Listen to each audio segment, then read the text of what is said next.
Relocated now to St. Francis's Folly, new temptations torment me.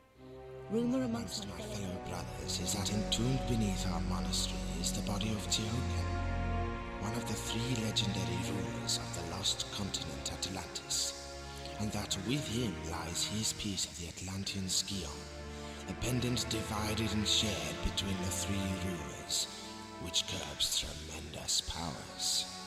Powers beyond the Creator himself. My toes sweat at such possibilities, lying so close to my mortal self. Each night, I beat myself rid of these fantasies, but it is indeed a test. Pierre, you litterbug.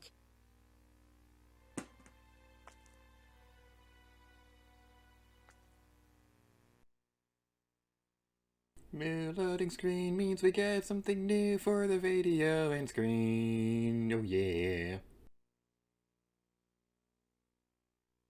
Hello, what's gear to you, and welcome back to Tomb Raider, the first one. In today's video, we'll be exploring a whole new world. Or by a whole new world, I mean it's called another country area thingy. We're in Greece now, yay!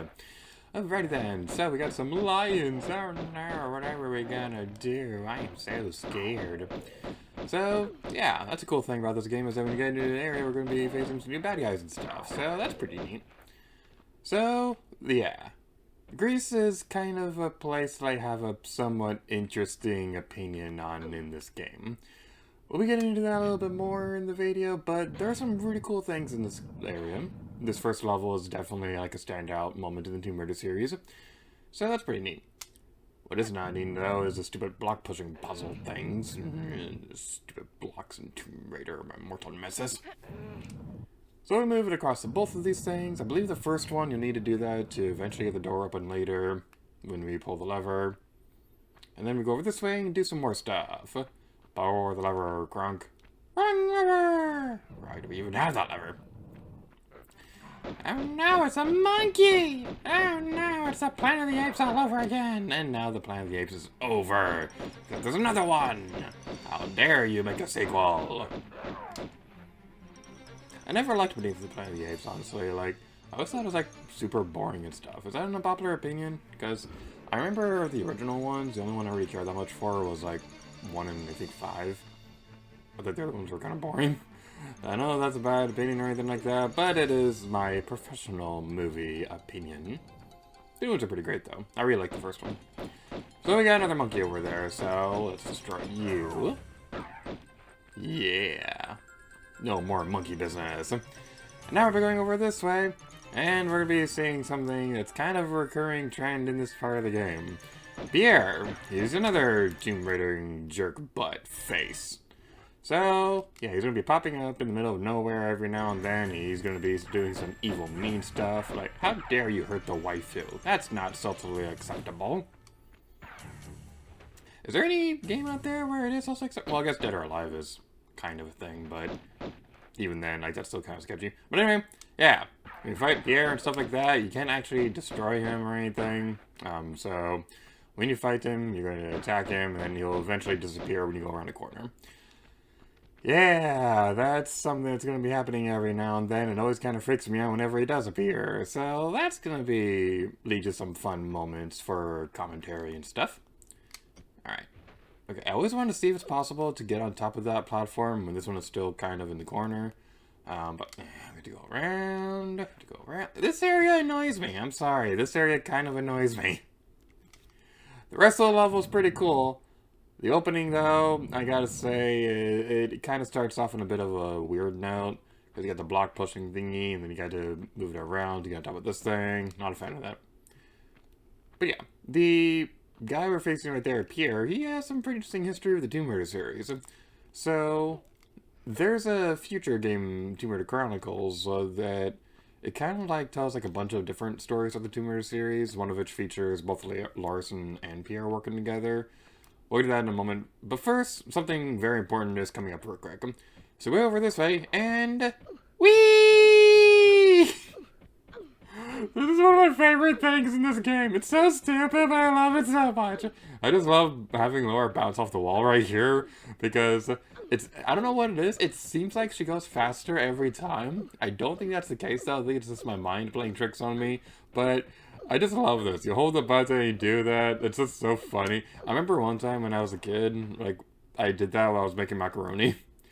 And yeah, that was a pretty fun moment. That's like one of those things where whenever you experience something for the first time and you're eating something, you always get that taste in your mouth after experiencing it. So yeah, and right now I have the taste of macaroni in my mouth, even though I just ate like 2 burgers not too long ago.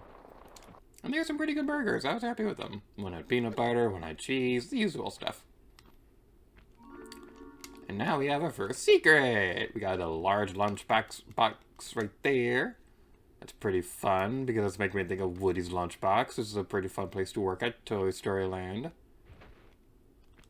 And there's a random thing right here, which I don't know why that's there, honestly. Has anybody ever found... I'm trying to trigger it.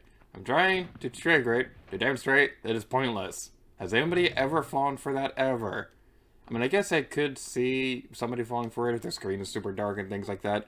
Like, as it is, the screen I'm playing on, it's a little darker than I would have liked. I don't know how to change the settings on this TV yet, but... yeah, I can see you falling for that if your TV is not as bright as it should be. But even then, like, come on, game. You've had more clever traps than that already. Alright, well, even if I'm not that super fond of this area, we'll say. The area itself looks really cool. I really like how this area looks with the crumbling pillars everywhere. And I especially love how the ceiling looks. Like, man, that is one cool looking ceiling.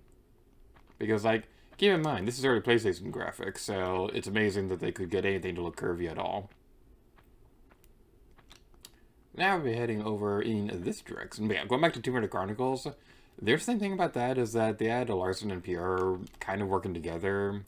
It was like, well, I don't actually know if they were working together. Maybe they could have also been rivals. I don't know that much about Tomb Raider Chronicles, honestly. I've been wanting to get back into that game. I just haven't played it in a while. But the game itself, the interesting thing about that one was that the developers were actually trying to end the series of Tomb Raider Last Revelation. But the developers, like the higher-ups at the company, wanted to continue the series anyway, so they had the veteran Tomb Raider developers working on Chronicles, and then a team of new people working on a game for the PlayStation 2, which became Angel of Darkness. And I don't know who insisted on bringing them back, but somebody insisted on bringing back Larson and Pierre, even though they shouldn't have been in Chronicles. Like, we won't get into spoilers or anything like that, but they really didn't make sense being there. So, yeah, it was kind of an interesting thing that happened. I'll talk about my own personal theories on that a little bit later in our adventure, but it's something that I wanted to bring up because I felt like it. Now, this next secret is a pain. It is a pain, and it's going to trick you. So, what we want to do, hold the action button as you're sliding down this backwards. Do not let go. Instead, go up, and when you fall, on the next thing, immediately press the jump button. Come on, come on, come on, come on! Yeah! Yeah! We did it! First try! Yeah! Mm-hmm. We did it! We did it! Yeah, yeah, yeah!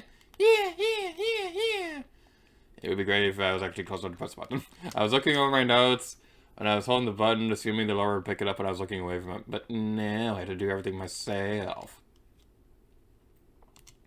Now this next secret, because there's 2 in this area, this next secret, you'll want to be careful. Do not activate the switch in this area just yet. Going back into the water, and then we'll be going over here. Ah, my brethren! Hey, how's it going? How's it going, Steven? That's your official name now. At Galaxy's Edge, we have drink carts and things like that, and droids and stuff. We've nicknamed them Gus, Sandy, and Steven. And there was a traveler the other day who was asking what their names were, and I said Gus, and then he was all like, "You don't have a official droid name or anything like that?" So we came up with R5. I think it was R5G5 for like the unit was an R5 unit, and the G5 could stand for Gus and things like that. It was a pretty fun time. I love talking to travelers and stuff at the parks and stuff. And when we activate this switch, those previous 2 secrets are inaccessible. So was the other one, but that's kind of because we're in a completely different room now. So now we're gonna have to destroy Steven. So come here, face me like a man. Face me like a manly man, even though I'm a lady.